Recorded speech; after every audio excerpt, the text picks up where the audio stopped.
చాలామంది మూర్ఖులు తెలియక మాట్లాడతారు, ఇప్పుడు అధికారంలో ఉన్నవాళ్ళు కూడా. బతుకమ్మ చీర అని తెచ్చిండు కేసీఆర్ గారు. బతుకమ్మ చీరకు ఓట్లకు లింక్ లేదు, బతుకమ్మ చీర మేము మేనిఫెస్టోలో ఇచ్చిన మాట కూడా కాదు. ఎందుకు తెచ్చిండు కేసీఆర్ గారు? బతుకమ్మ చీర అంటే ఇటు ఆడబిడ్డకేమో బతుకమ్మ సందర్భంగా ఒక కానుక, చిన్న కానుక. అదేం పెద్ద పట్టు చీర కాదు, అదేం నువ్వు లక్షల రూపాయలు విలువ చేసేది కాదు. కానీ ఒక పుట్టింటోళ్ళు ఒక చిన్న కానుక పెట్టిన ఆడపిల్లలు ఎట్లయితే మురిసిపోతారో అట్లా ఒక చిన్న కానుక. అట్లాగే అదే బతుకమ్మ ఇటు నేత కార్మికుడికి బతుకునిచ్చే చీర కావాలి అనే ఉద్దేశంతో అప్పటిదాకా 7-8 వేలు పిలిచి మాట్లాడిండు కార్మికులను కేసీఆర్ గారు స్వయంగా ముఖ్యమంత్రిగా.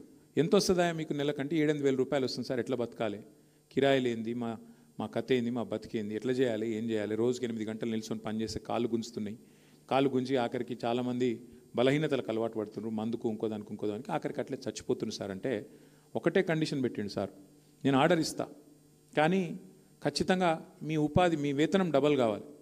ఇవాళ 8-9 వేలు 10 వేలు సంపాదించేటోళ్ళు 15 వేల నుంచి 20 వేలు సంపాదించే పరిస్థితి రావాలని చెప్పి ఆ సేట్లను పిలిచి ఆర్డర్ ఇచ్చి సంవత్సరానికి 350 కోట్ల ఆర్డర్ ఇచ్చి మొత్తం 9.5 ఏళ్లలో 3,500 కోట్ల ఆర్డరు ఒక్క సిరిసిల్ల పట్టణంలో ఉండే వేలాది మంది కార్మికులను బతికించిన ఒక స్కీము బతుకమ్మ. అంటే ఈ మానవీయ కోణం మనం చేసే ప్రతి పనిలో ఉండాలి. పరిశ్రమలకు